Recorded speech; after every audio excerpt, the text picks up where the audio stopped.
16 বছর বাংলাদেশে হাতে গোনা কয়েকটা মসজিদ ছাড়া অধিকাংশ মসজিদের ইমামদের কণ্ঠকে তারা রুদ্ধ করে রাখা হয়েছিল। কথা বলতে পারতো না। বাংলাদেশের প্রশাসন এবং আলেম সমাজ এই দুই শ্রেণীর মানুষকে যদি রাষ্ট্রের পক্ষ থেকে জোরপূর্বক চাপ না দিয়ে তাদেরকে যদি তাদের পূর্ণাঙ্গ স্বাধীনতা অনুযায়ী কাজ করতে দেওয়া হয়, তাহলে বাংলাদেশের চিত্রটা পাল্টে যাবে। প্রশাসনের জবানও চেপে ধরে, হাত চেপে ধরে, আর আলেমদের কণ্ঠকে চেপে ধরে। তবে আলহামদুলিল্লাহ, আমি আপনাদের সামনে যতদিন ছিলাম, পরিস্থিতি আলহামদুলিল্লাহ সত্য কথা বলা থেকে আমাকে পিছুপা করতে পারে নাই। এখানে যখন গোলাগুলি চলেছে ওপেনে, তখন আমি সত্য কথাটাই বলেছি। অনেকেই বলেছে, হুজুর এই জুমায় কি আসবেন বা কি হবে না হবে, কোনো কথা আমি কানে নেই। তার কারণ হচ্ছে এই মিম্বারটা হচ্ছে একটা আমানত। এই মিম্বারটা আমানত না? আমানত। তো এই কঠিন সময় যারা সত্য বলেছে, আলহামদুলিল্লাহ, আল্লাহ তাআলা সত্যের পথে চলার ক্ষমতা তাদেরকে আরো বাড়িয়ে দিক।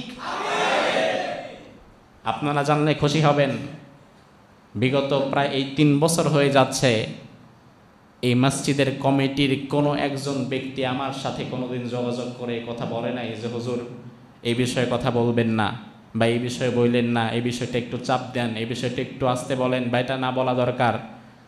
এই বিষয়ে এখনো পর্যন্ত তারা আমাকে, এই বিগত কঠিন সময়গুলোতেও তারা আমার কাছে আসে নাই। কিন্তু তাদেরকে হয়তো অনেকের কথা শুনতে হয়েছে, অনেকে তাদের কাছে আসছে, তাদেরকে বলছে, তাদের কান ভারী করেছে। কিন্তু এই মসজিদের কমিটি শক্তভাবে প্রতিহত করেছে, আমার পর্যন্ত কথা আনে নাই। আমার পর্যন্ত আসলেও তো আমি শুনতাম না, হয়তো আমি এটা ছেড়ে দিতাম, চলে যেতাম, আমি তো শুনতাম না। কিন্তু কমিটি শক্ত ভূমিকা, এই মসজিদের কমিটির মতো যেন আল্লাহ তাআলা বাকি মসজিদের কমিটিদেরকে সত্যের পক্ষে থাকার তৌফিক দান করে।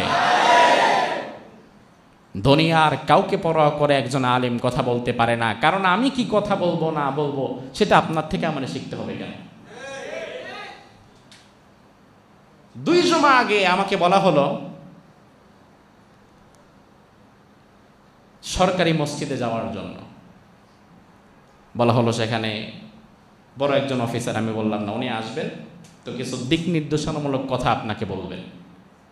আমি বললাম দিক নির্দেশনামূলক কথা বলবেন, ভালো, ওনার পরিচয় কি? ওনার পরিচয় উনি অমুক মসজিদের সভাপতি এবং উনি একজন হিন্দু মানুষ।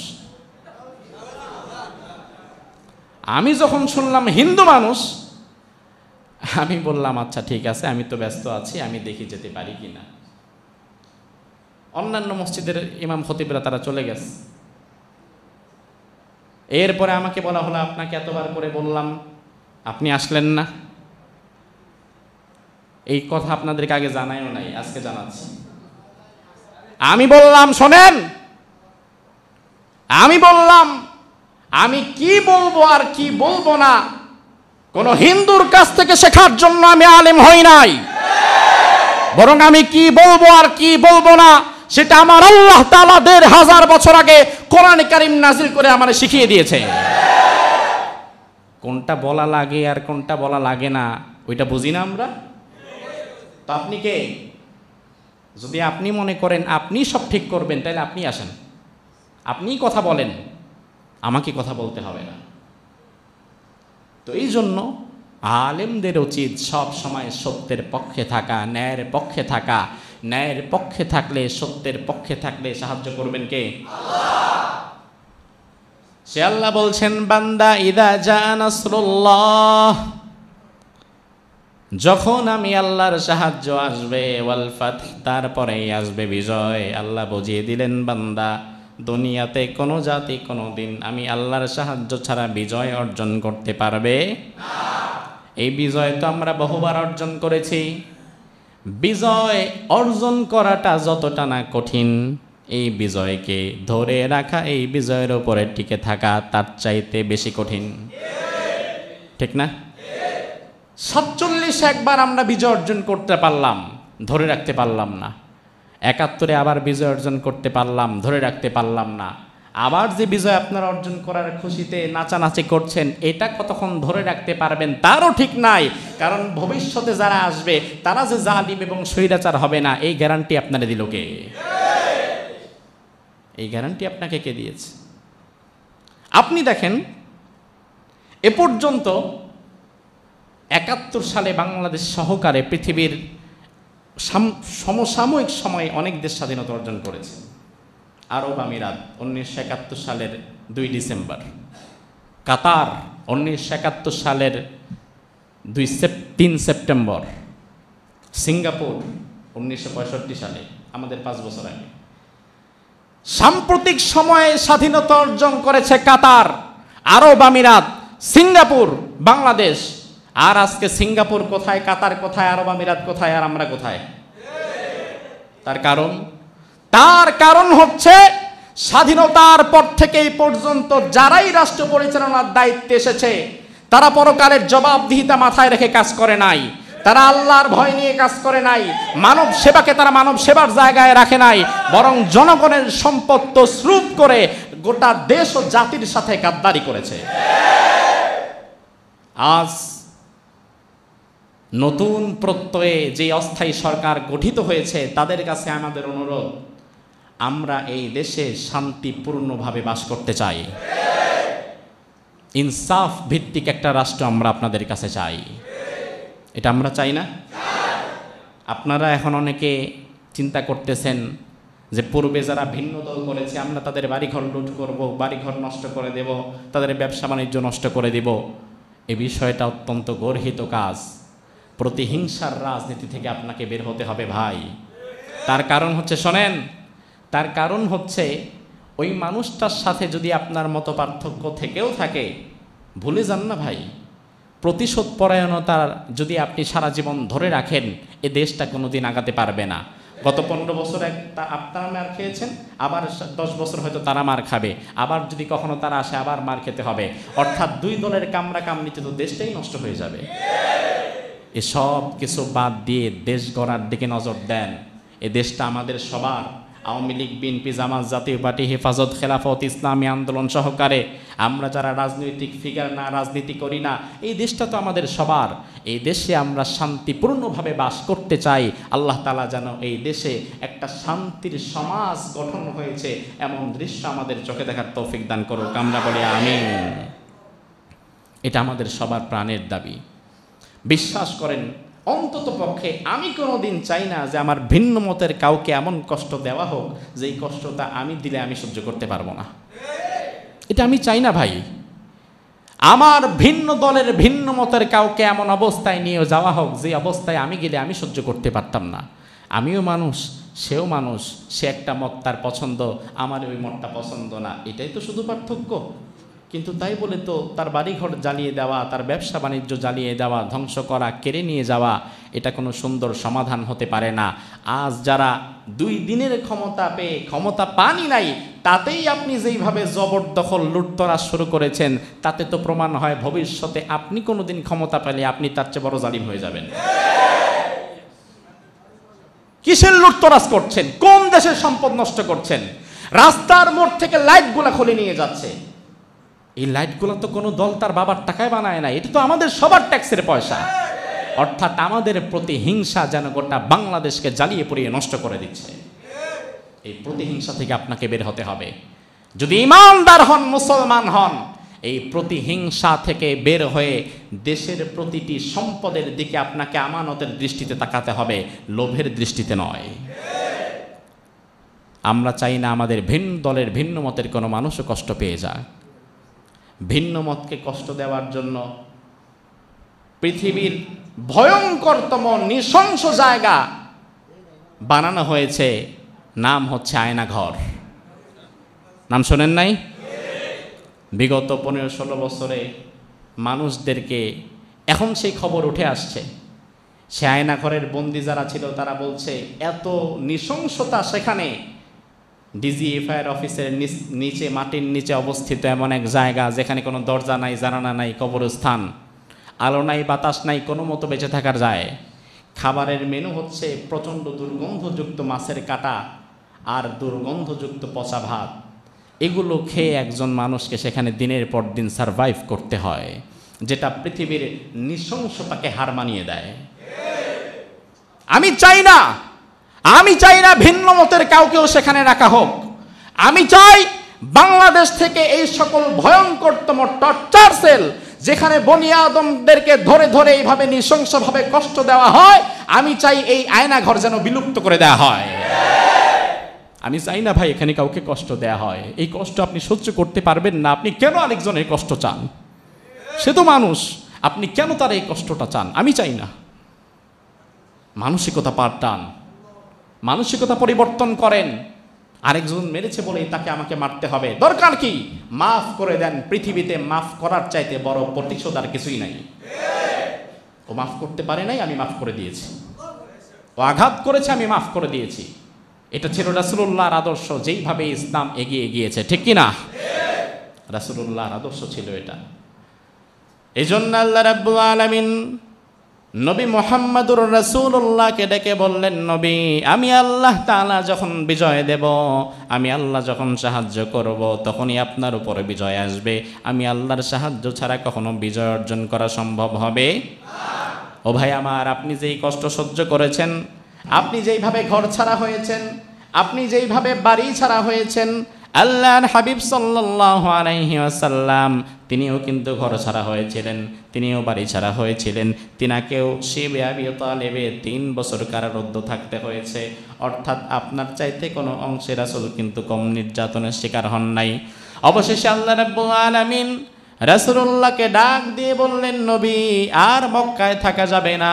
মক্কার পরিবেশ এবং পরিস্থিতি আপনার প্রতিকূলে চলে গিয়েছে। নবী, আপনি মক্কা থেকে এখন মদিনার দিকে আপনি হিজরত করেন, মদিনার দিকে আপনি চলে যান। অথচ রাসূলের জন্ম মক্কায়, রাসূলের বেড়ে ওঠা মক্কায়, আল্লাহর হাবিবের আত্মীয় স্বজন পাড়া প্রতিবেশী সবাই ছিল মক্কায়। নিজের মাতৃভূমি ছেড়ে, জন্মস্থান ছেড়ে, সব কিছু ছেড়ে অজানা গন্তব্যের উদ্দেশ্যে চলে যাওয়াটা মোটেই সহজ কোনো কাজ নয়। আল্লাহর হাবিব যখন চলে যাবেন, আল্লাহর হাবিবের মনটা যেতে মানছিল না, তবুও চলে যেতে হবে। যাবার সময় আল্লাহর হাবিব বারবার মক্কা থেকে যখন বের হবে, আল্লাহর হাবিব সাল্লাল্লাহু আলাইহি ওয়াসাল্লাম বারবার তিনি মক্কার দিকে ফিরে তাকাচ্ছিলেন। মক্কার চাবির সংরক্ষক যিনি ছিল, তার নাম ছিল ওসমান। কি নাম? এই ওসমান আবার রাসূলের জামাতা ওসমান না, এই ওসমানের নাম হচ্ছে ওসমান বিন আফফান। আল্লাহর হাবিব বলেন, ওসমান, ওসমান, তোমার কাছে তো মক্কার চাবি, তুমি একটু আমার চাবিটা দাও, একটু আজ শেষবারের মতো মক্কার ভেতরে ঢুকে 2 রাকাত নামাজ আমি আদায় করে যাব। জীবনে আর কোনো দিন এই মক্কায় আমি ফিরতে পারবো কিনা জানি না, আবার কবে মক্কা দেখবো জানি না। একটু চাবিটা দাও, রাতের আধারে 2 রাকাত নামাজ আমি আদায় করে যাই। কারণ রাসূলুল্লাহর সাথে মক্কার সম্পর্ক হচ্ছে কলিজার সম্পর্ক। আল্লাহর হাবিবকে ওসমান বলল, আপনার মতো মানুষের কাছে মক্কার চাবি দিলে তো চাবির অপমান হয়। নাউজুবিল্লাহ বলল না? রাসূলের কাছে মক্কার চাবি দিলে চাবির অপমান হয়। আল্লাহর হাবিব নয় বিনয় করে বললেন, ভাই, অল্প কিছু সময়ের জন্য আমার চাবিটা দাও, 2 রাকাত নামাজ আদায় করে আমি যাব। ওসমান চাবি দিতে রাজি হলো না। আল্লাহর হাবিব রাগ করে বললেন, ওসমান, আজকে তুমি আমাকে মক্কার চাবি দিলা না, অচিরেই এমন সময় আসতে পারে তুমি নিজে স্বেচ্ছায় মক্কার চাবি আমার হাতে তুলে দিতে বাধ্য হবে। ওসমান বলে, এটা কি সেই দিন হবে যেই দিন সূর্য পশ্চিম থেকে উঠবে, যেই দিন কিয়ামত হবে? অর্থাৎ টিটকারি মেরে কথা বলল। আল্লাহর হাবিব বড় ব্যথা নিয়ে, মনে বড় কষ্ট নিয়ে, চোখের পানি ছেড়ে কাঁদতে কাঁদতে মক্কার দিকে তাকাচ্ছিলেন আর ফিরে যাচ্ছিলেন। আবু বকর হাত ধরে টানছে, রাসূলুল্লাহ আসেন, বেশিক্ষণ থাকা যাবে না। আবু বকর সামনের দিকে হাত ধরে টানে, রাসূল বারবার মক্কার দিকে তাকায়, আর 2 চোখ বেয়ে বেয়ে পানি পড়ছে। অবশেষে আল্লাহ রাব্বুল আলামিন কোরআনে কারীমের আয়াত নাযিল করে দিলেন, নবী, ইন্নাল্লাযী ফারাযা আলাইকাল কুরআনা লারাদ্দুকা ইলা মাআদ। ও নবী, আজকে মন খারাপ করবেন না। মনে কষ্ট নিয়েন না, পেছনে আর তাকাবার দরকার নাই। ও নবী, আপনি সামনের দিকে চলে যান। যে আল্লাহ আপনার প্রতি কোরআন অবতীর্ণ করেছে, এই আল্লাহ আপনাকে ওয়াদা করেছে অচিরেই আবার মক্কা নগরীতে বিজয়ের বেশে আপনাকে পাঠিয়ে দেওয়া হবে। পাঠান নাই? পাঠান নাই? আল্লাহর হাবিব মদিনায় গেলেন, 10 বছর মদিনা পরিচালনা করলেন। অবশেষে 8ম হিজরিতে ফাতহে মক্কা, মক্কা যখন বিজয় হয়ে গেল, বিনা রক্তপাতে কোনো মারামারি যুদ্ধ ছাড়া ফাতহে মক্কা, মক্কা বিজয় হলো। আল্লাহর হাবিব মক্কা বিজয়ের দিন যখন আসতে লাগলেন সৈন্যবাহিনীর বহর নিয়ে, স্বাভাবিকত দুনিয়ার নিয়ম হচ্ছে কেউ যখন কোনো অঞ্চল দখল করে সেখানে ভাঙচুর লুটপাট চালায়, বাড়িঘর নষ্ট করে দেয়, এবং সেই প্রতিহিংসামূলক মানসিকতা এখন আমাদের মাঝেও রয়ে গেছে। মানুষের বাড়ি ঘর নষ্ট করবেন কেন? মানুষের বাড়ি ঘরে জ্বালিয়ে দেওয়ার কি দরকার? আরেকজনের ব্যবসা নষ্ট করার কি দরকার? বিষয়টা যদি এমন হয় অতীতে এই ব্যবসাটা আপনি করতেন, এই ব্যবসায় একটা দোকানে 10 লক্ষ টাকার মাল আছে, এই 10 লাখ টাকা আপনার ইনভেস্ট ছিল, এই সকল কিছু আপনার কেনা, আপনাকে কেউ ক্ষমতা বলে জোর করে তাড়িয়ে দিয়েছে, এই মাল সাবানা সবগুলোই ছিল আপনার। তাইলে এখন হয়তো সর্বোচ্চ আপনি সেখানে গিয়ে তারে বের করে নিজের ব্যবসা নিজে বুঝে নিতে পারেন। কথা কয় না? কিন্তু এটা তো হওয়া উচিত নয়। ওই ব্যবসায় যা ছিল সব তার নিজের, সব মাল সাবানা তার নিজের, এই ইনভেস্টমেন্ট সব তার। এখন আপনি যদি সেখানে গিয়া তারে তারায় দিয়া এই সবগুলা নিয়ে বসেন, তাইলে আপনিও তো জালিম, কারণ এটা তো আপনার না। এটা করবেন কেন? আমার ভাইরা, এই জন্য আল্লাহর হাবিব যখন মক্কায় ফিরে গেলেন বিজয়ের বেশে, মক্কায় ফিরে যাওয়ার পরে মক্কার হাজার হাজার জনতা সেখানে দাঁড়িয়ে আছে, থরথর করে কাঁপছে। কারণ তারা জানে অতীতে যারাই যেই অঞ্চল বিজয় করেছে তারা এসে তাদেরকে মারধর করেছে, আর আমরা এতগুলো বছর রাসূলুল্লাহকে কষ্ট দিয়েছি, 13টা বছর, আজকে তিনি তো আমাদের ছাড়বে না, তিনি আমাদেরকে তো মেরেই ফেলবে। আল্লাহর হাবিব কোনো কথা বললেন না, সরাসরি কাবার দিকে এগিয়ে গেলেন। কাবার দিকে এগিয়ে যাওয়ার পরে কাবা তো তালা মারা। আল্লাহর হাবিব বললেন, নাই না ওসমান, ওসমান কোথায়? যখন ওসমান কোথায় রাসূল বললেন, ততক্ষণে ওই চাবিওয়ালা ওসমানের তো খবর হয়ে গেছে। আহারে, 10 বছর আগে চাবি চাইছিল, চাবি দেই নাই, এখন যে চাবিটা নিয়ে তার কাছে যামু সেটার জন্য তো সাহস দরকার, ওটাও তো নাই। এখন যদি তিনি আমার মাইরাও ফেলে, এটার কোনো বিচার নাই। আল্লাহর হাবিব গেলেন, ওসমানকে বললেন চাবি নিয়ে আসো, চাবি দিলেন। থর থর করে দাঁড়িয়ে আছে ওসমান চাবি নিয়ে। রাসূল ওসমানে থেকে চাবি নিলেন, এরপরে তালা খুললেন, কাবার ভেতরে ঢুকলেন। কাবার ভেতরে ঢোকার সময় রাসূল বললেন, জাআল হাক্কু ওয়া যাহাকাল বাতিল ইন্নাল বাতিলা কানা যাহুকা। সত্য যখন আসে মিথ্যা তখন কি আর টিকতে পারে? হক যখন আসে বাতিল কি আর টিকতে পারে? আল্লাহর হাবিব ভেতরে গেলেন, যাওয়ার পরে ভেতর থেকে ধীরে ধীরে 360টি মূর্তি বের করে ভেঙে ফেলে দিলেন। সুবহানাল্লাহ বলে না? ও মুসলমান, তার মানে আবার বিষয়টা এমন নয় যে এখন আপনারা বিভিন্ন মন্দিরে গিয়ে মূর্তি ভাঙবেন। বিষয়টা কি এমন না। তার কারণ হচ্ছে এদেশে জিম্মি যারা আছে, এদেশে সংখ্যালঘু যারা আছে, সংখ্যালঘু হিন্দুরা, তারা তাদের মন্দিরে, তারা তাদের উপাসনালয়ে পূজা অর্চনার জন্য যত খুশি মূর্তি বানাক, সে বিষয়ে ইসলামের কোনো বাধা নাই। বুঝেন কথা? বাধা আছে না। যত খুশি মূর্তি আপনি আপনার মন্দিরে বানান, এই বিষয়ে ইসলামের কোনো বাধা নাই। এই হচ্ছে ইসলাম আপনাকে আপনার ধর্মীয় স্বাধীনতা দিয়েছে, আপনি আপনার ধর্ম পালন করবেন। আর তাদের মন্দিরে যেন কোনো কুচক্রী মহল আক্রমণ করতে না পারে, এই বিষয়টা দেখা, তাদের নিরাপত্তা দেওয়া এই দেশের সকল মুসলমানের দায়িত্ব।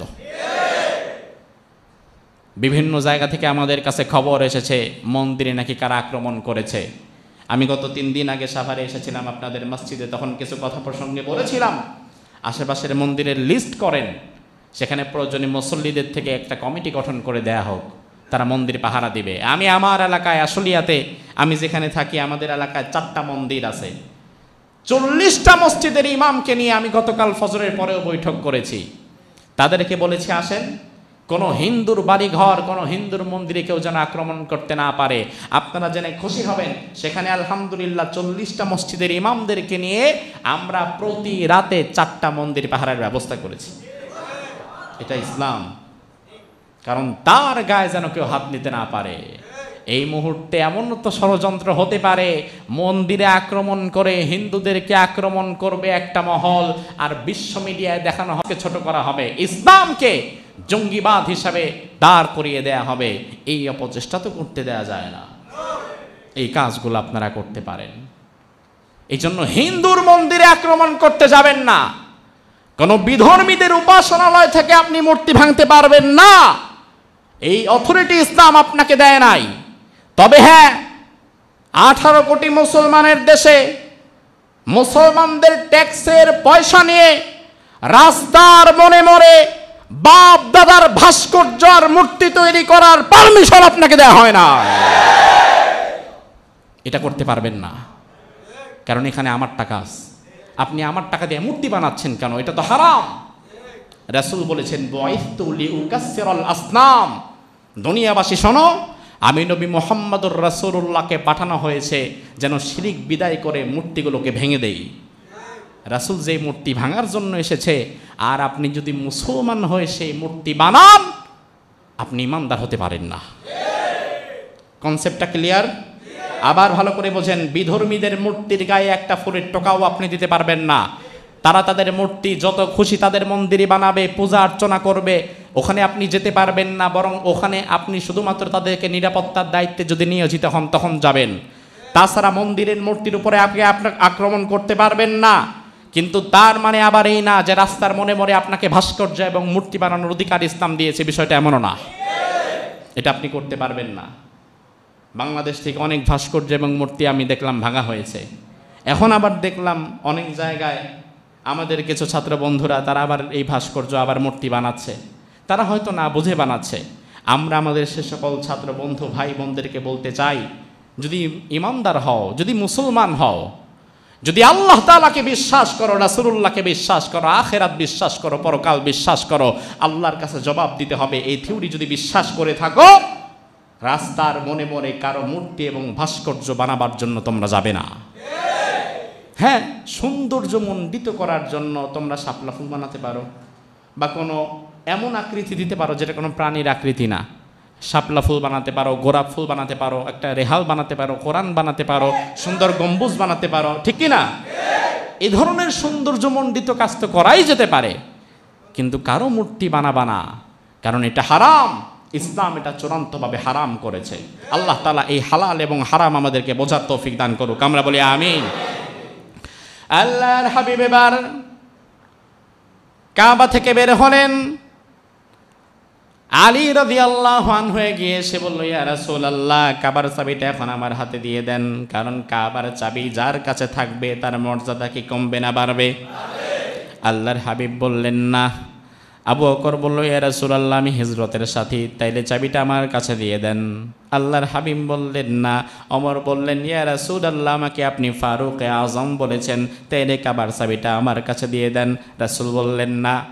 আল্লাহর হাবিব কাউকে না দিয়ে ওই ওসমান, যে ওসমান 13 বছর 10 বছর আগে রাসূলুল্লাহকে 2 রাকাত নামাজের জন্য চাবি দেয় নাই, রাসূলটাকে ডাক দিয়ে বললেন, ওসমান, একদিন তুমি আমাকে চাবি দিতে চাইছিলে না, আমি আজকে চাইলে তোমার এই চাবি নাও দিতে পারতাম, বরং তোমার উপরে প্রতিশোধ নিতে পারতাম, কিন্তু আমি যেহেতু প্রতিশোধের নবী নয়, আমি তোমারে ক্ষমা করে দিয়ে এই কাবার চাবি আবার তোমার হাতেই তুলে দিলাম। ওসমান বলে, ইয়া রাসূলুল্লাহ, এত চমৎকার আদর্শ যা আজকে আপনি আমায় দেখালেন, আমার দিল ঠান্ডা হয়ে গেল, আমি আর মুসলিম হিসাবে থাকতে পারলাম না।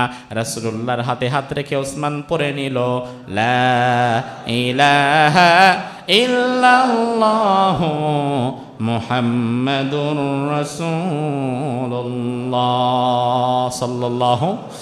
আল্লাহর হাবিব বললেন, ও মক্কাবাসী, সুদীর্ঘ 13 বছর আপনারা আমাকে কষ্ট দিয়েছেন, নির্যাতন করেছেন, আজ আপনারা আমার কাছ থেকে কি আচরণ আশা করেন? তারা ভয়ে থরথর করে কাঁপছে, কোনো কথা বলছে না, মাফ চাওয়ার মতো তো অবস্থাও তাদের নাই, এত বেশি নির্যাতন রাসূলের উপরে করেছে। আল্লাহর হাবিব বললেন, লা তাসরিবা আলাইকুমুল ইয়াউম ইয়াগফিরুল্লাহু লাকুম। ও মক্কাবাসী, শুনে নাও, আজকে আমি আর তোমাদের উপরে কোনো প্রতিশোধ নিলাম না। আমি আমার ভাই ইউসুফ যেমন 11 ভাইকে মাফ করে দিয়েছিল, আমি আজকে আমার ভাই ইউসুফের মতো করে তোমাদের সবাইকে মাফ করে দিলাম। এটা হচ্ছে ইসলাম। ইসলাম কখনো ক্ষমতায় যাওয়ার পরে বিরোধী পক্ষের বাড়িঘর জ্বালিয়ে দেয় না। এটা ইসলামের আদর্শ। এই আদর্শে আপনাকে আদর্শবান হতে হবে, কারণ দিন শেষে এই দেশটা আমার, এই দেশকে গড়ার দায়িত্ব আসমানের ফেরেশতাদের না। দেশটা যেহেতু আমার, এটাকে গড়ার দায়িত্ব আমাদের। আরে ভাই, আপনি ভাঙচুর করবেন কেন? আপনি লুটপাট করবেন কেন? আপনি যেই নেতার কথায় ভাঙচুর আর লুটপাট করবেন, আপনার এই নেতা তো 2 দিন পরে দেশে ভালো না লাগলে বিদেশে চলে যাবে, কিন্তু আপনাকে আর আমাকে তো থাকতেই হবে। তা আপনি ভাঙবেন কেন? আপনি অপরের সম্পদ নষ্ট করবেন কেন? রাষ্ট্রীয় সম্পদ নষ্ট করা, আমার পকেট থেকে আপনি 500 টাকা নিয়ে গিয়েছেন, কিয়ামতের ময়দানে আপনার হিসাব শুধু আমার সাথেই হবে, আপনার হিসাব আর একজনের সাথে হবে না। কিন্তু আপনি যদি রাষ্ট্রীয় সম্পদের 5টা টাকা নেন, কিয়ামতের ময়দানে 18 কোটি মানুষের কাছে আপনাকে দাঁড়াতে হবে। এজন্য ভুলেও, আল্লাহর ওয়াস্তে ভুলেও রাষ্ট্রীয় সম্পদ নষ্ট করবেন না। আল্লাহ তৌফিক দান করুন, বলি আমিন। প্রিয় ভাইরা আমার, আল্লাহ তাআলা বলছেন, বান্দা ফাসাব্বিহ বিহামদি রাব্বিকা ওয়াস্তাগফির।